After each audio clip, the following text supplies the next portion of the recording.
নমস্কার। করোনার আবহে বাংলা এই টক শোতে আপনাদের সবাইকে স্বাগত জানাচ্ছি। আমি সুজিত চট্টোপাধ্যায় রয়েছি আপনাদের সঙ্গে। ভোটের দামামা এতটাই বেজে গেছে যে এখন বাংলার রাজনীতি থেকে শুরু করে দেশের রাজনৈতিক পরিস্থিতি, অর্থনৈতিক পরিস্থিতি সমস্ত নিয়ে মানুষ এখন জানতে চাইছেন, বুঝতে চাইছেন। তার কারণ 2021-এর যে বাংলার ভোট এক গুরুত্বপূর্ণ কতগুলো বিষয়ের মীমাংসা হবে। তৃণমূল কংগ্রেস একদিকে, সেই দলের মধ্যে শুভেন্দু অধিকারীকে নিয়ে যেমন টানাপোড়েন, ঠিক তেমনি ভারতীয় জনতা পার্টির মধ্যেও একটা অন্য ধরনের টানাপোড়েন চলছে। অন্যদিকে রয়েছে বাম কংগ্রেস দুই পক্ষ, যে দুই পক্ষ হচ্ছে আগামী দিনে তারা কি করতে পারে না পারে সেটা সম্পর্কে মানুষ কৌতূহল থাকলেও তাদেরকে অনেকটা পারফরমেন্স করে দেখাতে হবে যে তারা সত্যি কি চাইছে। রাজনৈতিক বক্তব্যের প্রশ্ন যেরকম রয়েছে, বিতর্ক এবং যুক্তিগুলোর মধ্যে দিয়ে তাদেরকেও পথ এগিয়ে যেতে হবে। আজকে প্রথমে একটু দেখাবো যে শুভেন্দু অধিকারী মন্ত্রিত্ব ছাড়ার পর পূর্ব মেদিনীপুরের খেজুরি, যে খেজুরি এবং নন্দীগ্রামকে কেন্দ্র করে উত্তাল ছিল বাংলার রাজনীতি, সেইখানে তৃণমূলের বেশ কিছু পার্টি অফিস দখল হয়েছে। যাব সেই প্রতিবেদনে।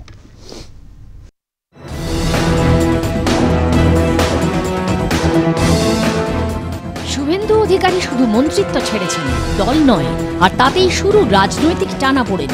পূর্ব মেদিনীপুরের খেজুরিতে শাসক দলের কার্যালয় দখলের অভিযোগ উঠল বিজেপির বিরুদ্ধে, জানিয়ে তুলকালাম জেলায়। অভিযোগ, বীরবন্দরের পাটনা, কণ্ঠিবাড়ি, আলীচক সহ তৃণমূলের বেশ কয়েকটি কার্যালয়ে রাতের অন্ধকারে বিজেপির পতাকা লাগিয়ে দেওয়া হয়, আর এতেই তৈরি হয় বিতর্ক। জেলা বিজেপি নেতৃত্বের বিরুদ্ধে সরব হয়ে খেজুরির মিঙা মোড়ে রাস্তা অবরোধ করে বিক্ষোভ দেখায় তৃণমূল কর্মী সমর্থকরা। তাদের অভিযোগ, শুভেন্দু অধিকারী মন্ত্রিত্ব ছাড়ার পর থেকেই তেড়ে ফুঁড়ে উঠেছে বিজেপি। রাতারাতি দলীয় কার্যালয় দখল করে নিজেদের শক্তি বৃদ্ধি করতে চাইছে তারা। শুভেন্দু বাবু পদত্যাগ করার পরে পূর্ব আলাইচক পার্টি অফিস প্রথমে দখল করে আমাদের পতাকা খুলে নিয়ে আমি হেডিয়া আইসি প্রশাসনকে আমি বলি, প্রশাসন বললো যে ঠিক আছে আমরা দেখছি। প্রশাসন গাড়ি এসছে, একের পর এক আমরা আমাদের 6টা পার্টি অফিস পরপর করে সন্ধ্যা অবধি আচমকা 15-16টা মোটরসাইকেল নিয়ে এসে চেয়ার, কাগজপত্র, সমস্ত নথিপত্র আমাদের ভাঙচুর করে এবং এদিক ওদিক ফেলে দেয়, আগুন ধরিয়ে দেয়। অন্যদিকে এই অভিযোগ অস্বীকার করেছে বিজেপি। তাদের অভিযোগ, শাসক দল জায়গা দখল করে বেআইনিভাবে এইসব অস্থায়ী কার্যালয় তৈরি করেছিল। সকাল 7টা থেকে একটা অবরোধ করছে, ওখানে মিয়ামোড়ের উপরে নেতৃত্ব দিচ্ছেন তৃণমূলের শেখ নৌসেদ আলী, আর উনার নেতৃত্বে কয়েকটা উটফাটাঙ্গা ছেলেদেরকে নিয়ে অত্যাচার করছে মানুষের উপরে। মানুষ আজ সকালবেলা কলকাতার উদ্দেশ্যে যাবে, ব্যবসা আছে, সমস্ত কিছু আছে, এখানে অবরোধ করে বসে আছে। অবরোধের কারণ কি? অবরোধের কারণ নাকি ভারতীয় জনতা পার্টির কার্যকর্তারা তৃণমূলের পার্টি অফিস ভেঙে দিয়েছে। ভারতীয় জনতা পার্টির কার্যকর্তাদের শৃঙ্খল বোধ আছে। শুভেন্দু অধিকারীকে নিয়ে জল্পনা তুঙ্গে। তারই মাঝে এইভাবে দলীয় কার্যালয় দখলের অভিযোগ জেলা রাজনীতিতে নয়া মোড় এনে দিয়েছে। সম্প্রতি খেজুরি দিবসে বিশাল পদযাত্রা করেন শুভেন্দু অধিকারী। দলীয় প্রতীক ছাড়াই তার জনসভায় জনসমাগম নজর কেড়েছিল। তৃণমূল ছাড়ার সম্ভাবনা যত বাড়ছে, জেলা রাজ্য রাজনীতিতে ততটাই যেন মাটি হারাচ্ছে শাসক শিবির। এরই পূর্ণ সুযোগ নিতে তৈরি হচ্ছে বিজেপি। খেজুরিতে তৃণমূলের 6টি কার্যালয় দখল নেওয়া এরই ছাপ বলে মনে করছে রাজনৈতিক মহল। সেলিম আহমেদের রিপোর্ট, আর+ নিউজ, পূর্ব মেদিনীপুর। আমরা দেখলাম পূর্ব মেদিনীপুরে সেখানে পার্টি অফিস, ছোট পার্টি অফিস, সেই পার্টি অফিসগুলোকে দখল করা হয়েছে। এই টানাপোড়েন চলছে যেমন শুভেন্দু অধিকারীকে নিয়ে, অন্যদিকে কিন্তু তৃণমূল কংগ্রেস বসে নেই।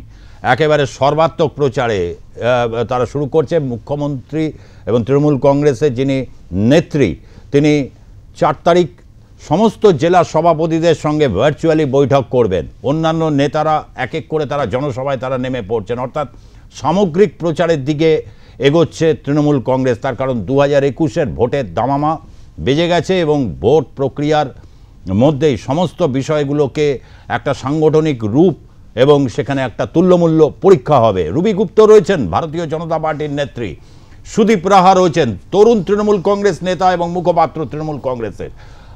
স্বাগত জানাচ্ছি দুইজনকে। চন্দন ঘোষ চৌধুরী রয়েছেন প্রদেশ কংগ্রেসের মুখপাত্র বা ভার্চুয়ালি রয়েছেন অধ্যাপক এবং রাজনৈতিক বিশ্লেষক অধ্যাপক ডক্টর রাজাগোপাল ধর চক্রবর্তী, সবাইকে স্বাগত জানিয়ে আমি রবি গুপ্তকে। এখনও বিধায়ক পদ ছাড়েননি, মন্ত্রিত্ব ছেড়েছেন।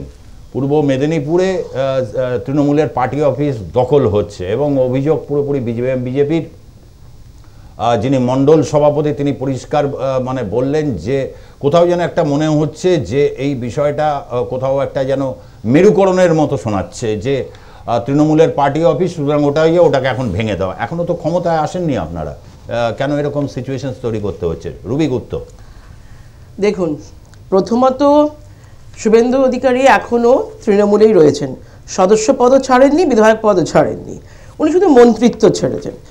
আগামীকালে উনি কোথায় যাবেন, কোন দলে যোগদান করবেন সেটা ওনার ব্যক্তিগত ব্যাপার, ওটা নিয়ে ভারতীয় জনতা পার্টি জানেও না এবং বলতেও পারবে না। তবে হ্যাঁ, আমাদের নেতৃত্ব যেরকম বলেছেন উনি সবসময় স্বাগত, আমাদের যদি মনে করেন বিজেপিতে আসবেন।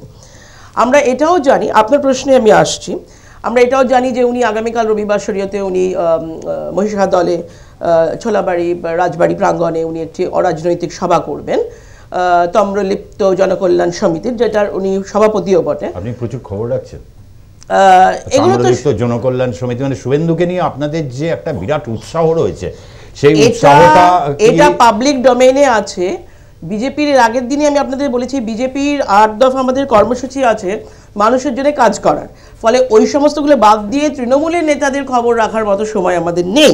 কিন্তু যেহেতু উনি একজন ইম্পর্ট্যান্ট পার্সোনালিটি এবং উনি একজন খুব গুরুত্বপূর্ণ নেতা নিঃসন্দেহে তৃণমূলের, আর সেই জন্যে আমরা এটা সবাই জানে, এটা আমরা বলে নয়, সবাই জানেন উনি কোথাকার সভাপতি আর কোথাকার নন, বা কোথায় উনি ছিলেন, কোথায় বাদ দিয়ে অন্য একজনকে নিয়ে আসা হয়েছে, এগুলো পাবলিক ডোমেইনে রয়েছে, ফলে আমাদের আলাদা করে জানতে হবে না। আর এই যে পার্টি অফিস ভাঙার কথা বলছেন, ওদের অখিলগিরি তো সকালে বলেই দিয়েছে কোনো পার্টি অফিস কিচ্ছু ছিল না, ওখানে কোনো কিছু ভাঙা হয়নি। আপনি আমাকে একটা কথা বলুন, একটা অত বড় পার্টি অফিস, তৃণমূল এখনো পাওয়ারে রয়েছে, পুলিশ তাদের হাতে, প্রশাসন তাদের হাতে, বিজেপি গেল আর তাদের ভেঙে দিয়ে চলে এলো আর নিজেদের ফ্ল্যাগ লাগিয়ে দিল, আর পুলিশ ঠুটো জগন্নাথের মতো, পুলিশ প্রোঅ্যাক্টিভ সমস্ত ব্যাপারে, এখানে তারা ঠুটো জগন্নাথের মতো বসে রয়েছে, দিদি চুপ করে বসে রয়েছেন, মাননীয় মুখ্যমন্ত্রী বসে আছেন, ওদের ওখানকার স্থানীয় নেতারা সব চুপ করে বসে রয়েছেন, আর সবাই বিজেপিকে এসে অফিস ভেঙে দিয়ে চলে যেতে দিল। এটা আবার বিশ্বাসযোগ্য নেই, এসব গল্প চলে না। দেখুন, দখলের রাজনীতি এবং মারপিটের রাজনীতি বাংলায় আমদানি করছে বিজেপি। যে বিজেপি দলের রাজ্য সভাপতি বলেন যে যাদের জীবন বিমা নেই তারা আমার গাড়ির সামনে আসবেন না, বুকের ওপর দিয়ে আমার গাড়ি চলে যাবে, এবং দিলীপ ঘোষ বলেছেন যে তিনি তৃণমূলের নেতাকর্মীদের বুকের ওপর পা দিয়ে সাংসদ হয়েছেন, বিধায়ক হয়েছেন। সুতরাং সেই বিজেপির কাছ থেকে কোনো গণতান্ত্রিক রাজনৈতিক পদক্ষেপ আশা আমরা করতে পারি না বাংলার মানুষ। সেই কারণেই আমরা বলছি, এর আগে আমরা গুজরাট দেখেছি, আমরা কুলদীপ সেঙ্গারকে দেখেছি, বিকাশ দুবেদের দেখেছি, বিজেপি এদের নিয়ে কি করেছে, কাঠুয়া দেখেছি। বাংলার মাটিকে আমরা গুজরাট হতে দেব না, এটা আমাদের শপথ। এবং এই বাংলার মাটিতে যারা অশান্তি তৈরি করবার চেষ্টা করছেন, বিভিন্ন জায়গায় মিথ্যে কথা বলে বাংলাকে অমর্যাদা করছেন যারা, যে বিজেপি, সেই বিজেপির কাছে আমার স্পেসিফিক কিছু বাংলার উন্নয়ন নিয়ে প্রশ্ন থাকবে যে এই বিজেপি দলের প্রতিনিধি যারা কথায় কথায় রাজভবনে যান আর অমিত শাহকে চিঠি লেখেন, তারা কি বাংলার প্রাপ্য যে জিএসটির টাকা, বাংলার প্রাপ্য 56,000 কোটি টাকা, জিএসটি বাবদ প্রাপ্য 7,750 কোটি টাকা, সেই টাকাগুলোর জন্য দাবি জানিয়ে কেন্দ্রের সরকারের কাছে আবেদন জানিয়েছেন? তারা যদি বাংলা দরদি হন, বাংলার রাজনীতিতে তারা যদি বাংলার মানুষের জন্য কাজ করতে চান, তাহলে তারা আগে এই কাজগুলো করতেন। তারা এই সমস্ত না করে অন্যের দল ভাঙানো, অন্যের দলে কি হচ্ছে সেইটা দেখা, তার কারণ বিজেপি দলটা হচ্ছে অন্তঃসার শূন্য একটা দল, যাদের নিজস্বতা বলে কিছু নেই। তারা তৃণমূল কংগ্রেসের জানলা খুলে দেখছে কার কোন ভাইয়ের সঙ্গে কোন ভাইয়ের ঝগড়া হচ্ছে। এটা বিজেপি দলের একটা দুর্ভাগ্য। সারা ভারতবর্ষে আমরা দেখেছি যে এই বিজেপি দল ভাঙিয়ে ভাঙিয়ে সরকার করেছে। এই বিজেপি দলের অস্তিত্ব আগামী দিন বাংলার মাটিতে থাকবে না। আমি একটা কথা এখানে শুধু একটু অ্যাড করে দেব, ঘরের যুদ্ধ, গৃহদ্বন্দ্ব যখন রাস্তায় চলে আসে তখন কাউকে জানলা দরজা খুলতে হয় না, এমনিই প্রচার হয়ে যায়। আর দ্বিতীয়ত হচ্ছে ওই যে টাকার হিসাব বললেন না, যে বাবুল টাকা সুপ্রিয়, টাকা দিলীপ চাইলেন ঘোষের না, শুনুন গৃহযুদ্ধটা কোথায়? শুনুন ভাই, শুনুন আপনি জানেন, রাহুল শুনুন, সিনহা টাকা চাইলেন না, 1,000 কোটি টাকা আর 2,207 কোটি টাকা, এই যে এগুলো যে পশ্চিমবঙ্গকে দেওয়া হয়েছে তার একটা হিসাব দিয়েছেন আপনারা? চন্দন ঘোষ চৌধুরী 7,750 কোটি টাকা জিএসটির টাকা দিলেন না কেন? আগে যেগুলো দেওয়া হয়েছে সেগুলো হিসাবটা দিন। কেন আপনারা বকেয়া বাংলার প্রাপ্য 56,000 কোটি টাকা আপনারা দিলেন না?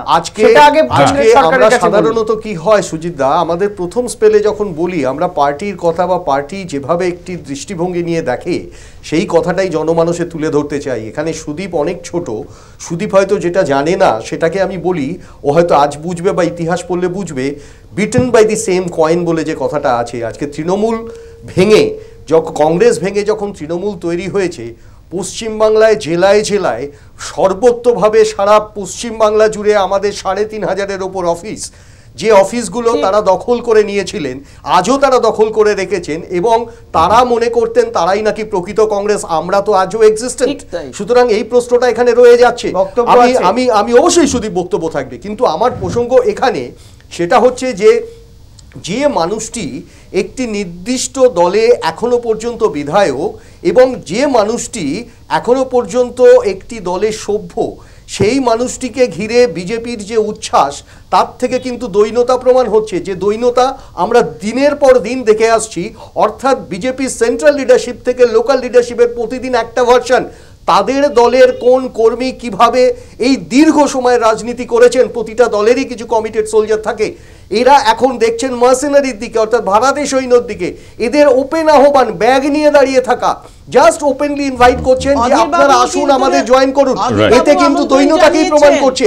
সুতরাং এই দুটোদিকই যদি আপনি দেখেন তাহলে দেখবেন একদিকে যেমন দখল হয়ে যাওয়া রাজনীতি পার্টি অফিসগুলো, সেই পার্টি অফিসগুলোই দখলদারি যারা করেছেন তাদের হাত থেকে ছিনিয়ে নিচ্ছেন আরেকজন। তারা সম্ভবত, আমি বলি সুজিত দা এখানে পরিষ্কারভাবে, এখনকার বিজেপি সম্ভবত ভারতীয় জনতা পার্টি নেই, এখনকার বিজেপি তৃণমূল জনতা পার্টি হতে চলেছে। এইরকম একটা সন্ধিক্ষণেরা দাঁড়িয়ে আছে। কংগ্রেসের পক্ষ থেকে যে কথাটা বলা হচ্ছে অত্যন্ত হাস্যকর। 1998 সালে মমতা বন্দ্যোপাধ্যায় যখন তৃণমূল কংগ্রেস তৈরি করেন, তখন মমতা বন্দ্যোপাধ্যায় বলেছিলেন কংগ্রেস হচ্ছে সিপিএম এর বি টিম। আর আজকে 2020 বাংলায় দাঁড়িয়ে আমরা দেখতে পাচ্ছি যে সিপিএম কংগ্রেসের তদানীন্তন প্রধানমন্ত্রী ইন্দিরা গান্ধীকে ডাইনি বলেছিল, তাদের সঙ্গে কংগ্রেসকে আজকে গাঁটছড়া বাঁধতে হচ্ছে। পাশাপাশি এই কথাটা আমরা ভুলে যাব, কেন আমরা ভুলে যাব অটল বিহারী বাজপেয়ী গভর্নমেন্টে কে সদস্য ছিলেন, কার হাত ধরে পশ্চিমবাংলায় তৃণমূল কংগ্রেস বিজেপির সাথে জোট করে প্রথম দুটো লোকসভার আসন এনেছিলেন। আজকে সামলাতে পারছেন না বলে এই জায়গায় দাঁড়িয়ে আজকে ওরা তফাৎ খুঁজছেন। আজকে ওরা নরেন্দ্র মোদী আর অটল বিহারী বাজপেয়ীর মধ্যে তফাৎ খুঁজছে, অর্থাৎ ফিলোসফি আইডিওলজির কোনো জায়গা তৃণমূলে নেই। ফিলোসফি আইডিয়ার জায়গা যদি কংগ্রেসের থেকে আছে, তাহলে যারা ইন্ডিয়ার জায়গায় দাঁড়িয়ে আছে আমি বারবার বলছি ডক্টর রাজাগোপাল ধর চক্রবর্তী ত্যাগের মন্ত্র দিয়েছে তো দিদি, সবে ত্যাগের মন্ত্র দিয়েছে তো, সব এখন ত্যাগ রাস্তায় চলছে, ত্যাগই হচ্ছেন সব। হ্যাঁ, আমরা তো আপনাদেরকে বলেছে ভোগী আর হচ্ছে সিপিএম কে বলেছে হচ্ছে লোভী। যাই হোক, আমি একটু ডক্টর রাজাগোপাল ধর চক্রবর্তী দীর্ঘদিনের অধ্যাপক এবং হচ্ছে রাজনৈতিক বিশ্লেষক। হ্যাঁ একদম শোনা যাচ্ছে না? হ্যাঁ বলুন। একটু শোনা যাচ্ছে না, মানে আমি ভার্চুয়ালি আছি, ইন্টারনেটের উপর ভরসা করে কথা বলতে হচ্ছে। যদি আমরা একটু শুনি তারপরে যুক্তি দিয়ে কথা বলি, তাহলে আমার পক্ষে শুনতে বুঝতে সুবিধা হয়। ওকে, ব্যাপারটা হচ্ছে যে আজকে যে অভিযোগগুলো উঠছে, এই অভিযোগগুলো কোনোটাই ধোপে টেকে না। কেননা পশ্চিমবঙ্গে আমরা দেখেছি বহু বিধায়ক দল ত্যাগ করেছেন, কিন্তু পুরনো দলের মেম্বারশিপ রেখেছেন। আর যেটা নিয়ম হচ্ছে, দল যদি ত্যাগ করতে হয় এটাই হচ্ছে নিয়ম, মানে তাকে কিন্তু পুরনো দলটা ত্যাগ করা প্রয়োজন। অনেক কেউ করে, অনেকে মানে পশ্চিমবঙ্গে এগুলো রেওয়াজটাই নেই। সুতরাং এই ধরনের কথা বলার প্রয়োজন নেই। আর হচ্ছে এই যে দখল, এটা কিন্তু দীর্ঘদিন যে যা পেরেছে ক্ষমতা, মানে লাঠি যা শক্তি তার, এইটা কিন্তু পশ্চিমবঙ্গে আমরা দীর্ঘদিন দেখেছি। মানে দীর্ঘদিন, মানে হয়তো আমার বয়স অনেকের থেকে এখানে যারা আছেন বেশি, তারপরে দেখার সুযোগটা ঘটেছে। বামেরাও কিভাবে আগের দলদের করেছে, পরবর্তীকালে সেটা ঘটেছে। তবে এই মুহূর্তে খেজুরিতে কি ঘটেছে আমার যে তথ্যগুলো আপনারা দেখালেন তাতে পরিষ্কার নয় কে করেছে না করেছে কি করেছে। তবে এটা পরিষ্কার যে তৃণমূল দলের মধ্যে কিন্তু একটা পরিষ্কার বোঝা যাচ্ছে যে কোথাও একটা অতৃপ্তি। কিছু নেতা, একজন নেতা উত্তরবঙ্গের মিহির গোস্বামী, তিনি দল ত্যাগ করে গেলেন। অনেকদিনই বললেন আমি কিছু করছি না, পরে দেখা গেল কোথায় জয়েন করছে। শুভেন্দু অধিকারী দীর্ঘদিন তাকে আমরা দেখি সরকারি কোনো কাজকর্ম অনেকদিন দেখি, তারপরে দেখা গেল উনি ফিরে এসেছেন, কথাবার্তা কিছু বললেন উনি, তারপরে তার বিরুদ্ধে যেভাবে উদ্গার ঢেলে দেওয়া হলো উনি সব পোস্ট ছেড়ে দিলেন। বোঝা যাচ্ছে যে কোথাও একটা অতৃপ্তি। অনেক নেতাই মাঝে মাঝে ক্ষোভ তুলছেন, আবার চুপ করে যাচ্ছেন। কেন করছেন এটা কেউ প্রশমনের চেষ্টা করছেন না। বোঝা যাচ্ছে দলে কোথাও একটা অতৃপ্তি রয়েছে, বেদনা রয়েছে, দুঃখ রয়েছে। এতকাল হয়তো তারা বিকল্পের সন্ধানে যেতে পারেনি, কেন বিকল্প সেভাবে ছিল না। বামেদের যেভাবে রক্তক্ষরণ ঘটেছে, এবং চন্দন আছে হয়তো শুনলেই রেগে যেতে পারে, কংগ্রেসেরও রক্তক্ষরণ যথেষ্ট ঘটে গেছে, রেগে যাবার কারণ নেই, কিন্তু মানতে হয়, বাস্তবতাকে স্বীকার করতে হয়। তার ফলে বিকল্প যাবার খুব একটা সুযোগ ছিল না, নেতাদের দুঃখ যন্ত্রণা প্রকাশ করতে পারতেন। এখন দেখা যাচ্ছে যে একটা বিকল্প শক্তি তৈরি হয়ে গেছে। দেখা যাচ্ছে যে 2019-এর যে নির্বাচন ঘটে গেল সুজিতা, তৃণমূলের সঙ্গে তার পরবর্তী যে দল আছে মাত্র 16-17 ডিফারেন্স। বোঝাই যাচ্ছে যে দলটা খুব কাছাকাছি এসেছে, এবং এর ফলেই যারা যন্ত্রণা প্রকাশ করতে চাইছে তারা খোঁজ করে উঠছে, কথা বলছে, বেশ কিছু কথা বলছে। বোঝা যাচ্ছে যে তারা একেবারেই সন্তুষ্ট নয়, তাকে আবার এখানে রাখার চেষ্টা হচ্ছে। কিন্তু আমরা দেখলাম এই জায়গা থেকে যতই আমরা টেকনিক্যাল কথা বলি যে উনি এই তৃণমূলের ভেতরে একটা অতৃপ্তি বলছেন, একটা ক্ষোভ তৈরি হয়েছে দিদিকে, মানে সেই ক্ষেত্রে সুপ্রিমো কিন্তু বলেছেন যে ত্যাগের জায়গা থেকে কিন্তু যেতে হতে পারে। ত্যাগ অনেক কিছুভাবেই হয়, অনেক কিছুভাবে, রাজনীতিতে আইডিওলজিতে নেই, কিন্তু বিজেপি বলেছিল পার্টি উইথ ডিফারেন্স। বাংলায় পার্টি উইথ ডিফারেন্স এটাই যে তৃণমূলের থেকে স্টার, সুপারস্টার, সেমি স্টারদেরকে নিয়ে এসে দল ভারী করা, এটা কি কোনো আইডিওলজি বেসড রাজনীতি? আচ্ছা, আমি এখানে প্রথমে বলে রাখি, দিদির অনুগত তো সবাই, তো মাননীয় মুখ্যমন্ত্রী যা বলেন ওই সব একধারে, সেই এক শেয়ালে আর সব শেয়ালের রার মতো অবস্থা। সবে বলেছেন ত্যাগ, ওই শুরু হয়ে গেছে ত্যাগের লাইন। এবার দেখুন আলটিমেটলি ভোট অবধি পার্টিটা থাকে কিনা, সেটা সব থেকে বড়। ওই দুটো পোস্টই থাকবে, সব ত্যাগ শুরু করেছে, ত্যাগের রাস্তায় হাঁটছে, ওই ত্যাগই মূল মন্ত্র। আচ্ছা, এবার আসি আমি আরেকটা জিনিস, যেটা আপনি বললেন যে ক্ষোভ তো সাধারণ, খুব মানে এটা খুব একদম এটা এস্টাবলিশড, এটা মানে বাচ্চা ছেলেও বুঝতে পারছে। তার কারণ হচ্ছে আজকে অভিষেক ব্যানার্জি যে মিটিংটা, যে সভাটা উনি ডেকেছেন, সেখানে গড় হাজির মৌসুম বেনজির নূর, সাবিত্রী মিত্র, মানব বন্দ্যোপাধ্যায়, কেউ আসেননি। আমরা মৌসুম বেনজির নূরকে জানি, উনি শুভেন্দু অধিকারীর হাত ধরেই তৃণমূলে এসেছিলেন, এবং কেন আসেননি কি ব্যাপার, ওনার আত্মসহায়ক বলেছেন যে আরে আবার বলতে তো দেবেন ভাই প্লিজ, আপনার দলের খবর আপনারা এখন জানেন না, ত্যাগের পথে হাঁটুন প্লিজ, আমাদের বলতে দিন, আমরা ত্যাগের পথে হাঁটুন। এবার তার বিজেপি বলেছেন যে তার জ্বর হয়েছে, আচ্ছা সকাল অবধি তার জ্বর ছিল না, সকাল অবধি জ্বর ছিল না, হঠাৎ করে জ্বর এসে গেছে। ধরলাম আজকাল এখন করোনার আবহাওয়া, উনি সুস্থ থাকুক এটাই কামনা করি। বাট আরে না, আমি কিছু বলতে চাইছি না, হাওয়ায় ভাসছে, আমি আর কি বলবো।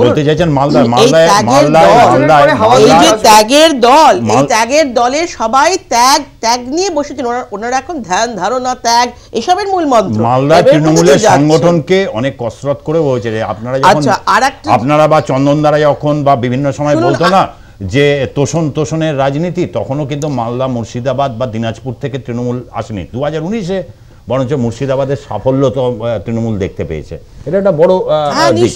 কিন্তু দেখুন একটা জিনিস কি জানেন তো, আর একটা জিনিস আমি এখানে একটু বলে রাখি, এক সেকেন্ড, আমি এক সেকেন্ড একটু বলে নিই। যাকে ব্যবহার করে তৃণমূল সেদিনকে কংগ্রেসকে দমাতে চেষ্টা করেছিল, আমাদের রাজ্য সভাপতি অধীর বাবুকে হারাবার চেষ্টা করেছিল, এবং আপনারা জানেন কিভাবে সেদিনকে ব্রেক থ্রু করবার চেষ্টা করেছিল তৃণমূল কংগ্রেস তার মেকানিজম দিয়ে, তার ফল আজকে ভোগ করছেন। কিন্তু আমরা পাশাপাশি এটা বলছি, আমরা কিন্তু কখনোই এর বিরোধিতা না, শুভেন্দু বাবু কংগ্রেস ঘরানার মানুষ, আমাদের পক্ষ থেকে আমরা বারবার বলছি যে স্বাভাবিকভাবে মানুষ যদি কংগ্রেসি ঘরানা থেকে কংগ্রেসে ফেরেন তাহলে যথেষ্টভাবে স্বাগতম। কিন্তু উনি যা 2011 করেছেন থেকে এটাই trend, এতদিন যা করেছেন Congress she is getting paid back. She is getting paid back. একই কয়েনে she is getting paid back. যা করে এসছেন। আর একটা কথা একটু আমি এক সেকেন্ড বলি। আসছি সুদীপ রাহা। না, আমি একটা কথা বলবো, ফরা ট্রেন্ড উনি একমত, এটা আরো বাংলার মানুষ দেখতে পাচ্ছেন। 2011 সালে মমতা বন্দ্যোপাধ্যায় ক্ষমতায় আসবার পরপরই সিপিএম, কংগ্রেস, বিজেপি তারা এক ভাষাতেই কথা বলে। আর অবশ্যই 2011 সুদীপ দেখো আবার সবাই 2011 কার সাথে হাত ধরে এসেছিল, তার পরবর্তী সময়ে আপনার নেতা অধীর চৌধুরী তারা কিভাবে নির্বাচন করেছিলেন 2011 সালে কোচ প্রার্থী দিয়ে, সেটা আমার থেকে ভালো আপনি খুব ভালো করে জানেন। সাম্প্রতিক মুর্শিদাবাদ জেলায় Congress is a party, Murshidabad জেলায় কংগ্রেস প্রার্থীদের হারানোর জন্য, মমতা বন্দ্যোপাধ্যায়কে হারানোর জন্য অধীর চৌধুরীর নেতৃত্বে কারা কোচ প্রার্থী দিয়েছিল সেটা আমার থেকে ভালো আপনারা খুব ভালো করে জানেন। আমাকে বলতে দিন কংগ্রেস ত্যাগের কথা সুদীপকে বলতে দাও, কথা বলছে। আমি শুধু একটা কথা বলবো যে বিজেপি সিঙ্গুরে ছিল না, মঙ্গলকোটে ছিল না, নেতাইতে ছিল না, সাইবাড়ির ধর্ষণে গণহত্যার সময় ছিল না, সেই বিজেপি কোনোদিন সারা ভারতবর্ষে বিজেপি কোনোদিন ত্যাগের রাজনীতি করেনি। হ্যাঁ, আমরা মানুষের জন্য তৃণমূল কংগ্রেস ত্যাগ করতে প্রস্তুত, এ কথা আবার মমতা বন্দ্যোপাধ্যায়ের সুরে সুর মিলিয়ে আমি 100 বার বলবো। ভবানীপুরের 100 কোটি টাকার শান্তিনিকেতন বাড়ি, আর কথা বলবেন না ভাই, ভবানী কার নাম করে বলুন। আপনি যদি বিজেপির কর্মী হন, আপনার যদি দম থাকে আপনি নাম করে বলুন কার কথা বলছেন। আমাদের তো দম নেই, আমাদের বিজেপির দম নেই, আপনাদের তো দম আছে ভাই, আপনারা তো ত্যাগী মানুষ। এখন এটা কি বলার প্রয়োজন রাখে? আপনারা বিজেপি দলের হিসেবে মমতা বন্দ্যোপাধ্যায়ের বাড়ি, ওটা আশ্রম, সুজিতে 1 মিনিট আমার একটা ত্যাগের আশ্রম বুঝি। মমতা বন্দ্যোপাধ্যায়ের বিরুদ্ধে বিজেপির মুখ্যমন্ত্রীর মুখ কে? এই প্রশ্ন বিজেপি উত্তর দিক। সঙ্গে সঙ্গে তারপরে তৃণমূলের বিরোধিতা করবে। কোনো একটা বিজেপির মুখকে কথা জিজ্ঞেস করলে এরা উত্তর দেবে না। বিজেপির মুখকে অন্য কথায় চলে যায়। জিজ্ঞেস করুন, আমি তো আপনাকে জিজ্ঞেস করলাম কার নামে বলছেন, নাম করে বলুন, বললেন আপনার দম নেই। এখন বলছি বিজেপির মুখকে, বলছে বিজেপির দম নেই। 2021 সালে দেখা যায় বিজেপির দম নেই। বিজেপির পার্টিটাই বিজেপির মুখ, ওই যে সিম্বলটা, ওই ফ্ল্যাগটা বিজেপি, ভারতীয় জনতা পার্টি, মানুষের স্বার্থে, মানুষের সাথে। বিরতির সময়।